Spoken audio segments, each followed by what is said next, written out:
تو وہ جناب جو ہے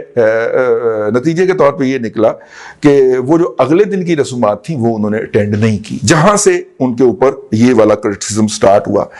اور اس لیے نہیں سٹارٹ کی کہ انہیں وہاں پہ میچ کھیلنے کے لیے پہنچنا تھا۔ اب آپ یہ کہہ سکتے کہ جناب وہ انہوں نے یہ تو کہہ سکتے ہیں کہ جناب انہوں نے اپنی والدہ کے کل میں شریک نہیں ہوئے اور میچ کھیلنے چلے گئے، یہاں تک تو درست ہوگا، لیکن جنازے والی بات جو ہے وہ درست نہیں ہے۔ تو میں نے کہا یہ حقائق جو ہے نا ان کو سیٹ کر دیا جائے۔ اب جنازے والی بات جو ہے اس کو مطلب کہ چھپانا اس لیے بھی ضروری تھا کہ ان کی والدہ کا تعلق جو تھا وہ ایک خاص منورٹی سے ہے،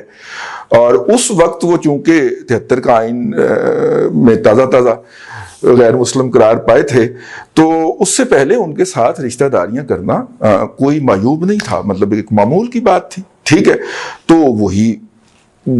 سٹریک جو تھی وہ چلی آ رہی تھی، ٹھیک ہے، اور اس کے نتیجے کے اندر جو تھا ظاہر ہے کہ ان کے والدین کی بھی شادی اسی طرح ہوئی ہوگی۔ تو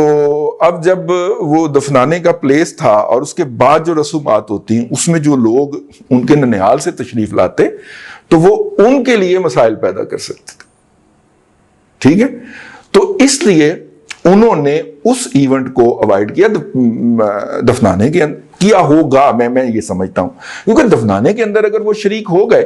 تو اس میں تو کوئی نہیں تھی، تو اس لیے ہو سکتا ہے کہ انہوں نے ان رسومات کو خود بھی اوائڈ کرنا چاہا ہو کہ جس کے